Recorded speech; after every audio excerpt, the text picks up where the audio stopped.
Question: what are the most significant findings of your research and how do they contribute to the existing body of knowledge? The study reveals several significant findings that contribute to the existing body of knowledge.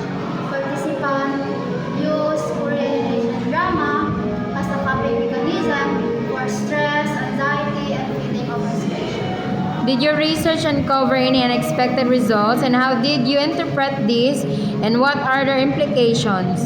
One of the unexpected findings was the participants' use of drama as a means of self-expression and identify formation.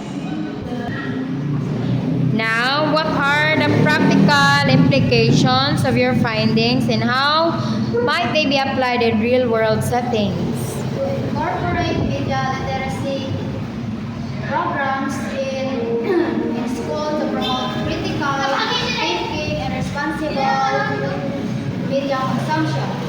Parents should monitor and guide their children's media consumption. Now, what are the potential limitations or challenges in applying your findings? Since this study focuses on breaking students from a single school, may limit the applicability to other findings and other populations. Now, what are the next steps in this line of research and what future studies would you recommend based on your findings? To explore diverse population and investigate the media consumption habits and effects on diverse age groups, cultures, and socio-economic backgrounds. How would you respond to criticism that is potential relevant to your research? I would respond by acknowledging that the research focuses on the potential negative effects of excessive drama consumption, but does not intend to stigmatize fans of Korean and Asian dramas. Now, how did you ensure validity and reliability of your data collection methods? To ensure the validity and reliability of the research, participants were carefully selected and who self-identify as addicted to Korean and Asian dramas, ensuring they met the study's criteria. Next would be, could you elaborate on the statistical analysis you employed and justify your choice of techniques?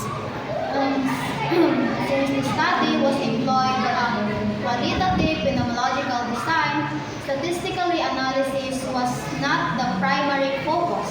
Instead, thematic analysis was used to identify, analyze, and interpret patterns. Now, what are the key limitations of methodology and how did this limitation influence your findings?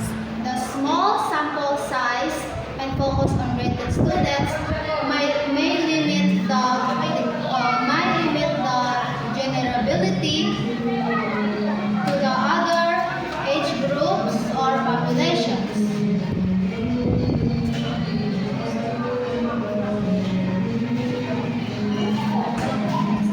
Next, can you explain the core problem of your research addressed and why is significant?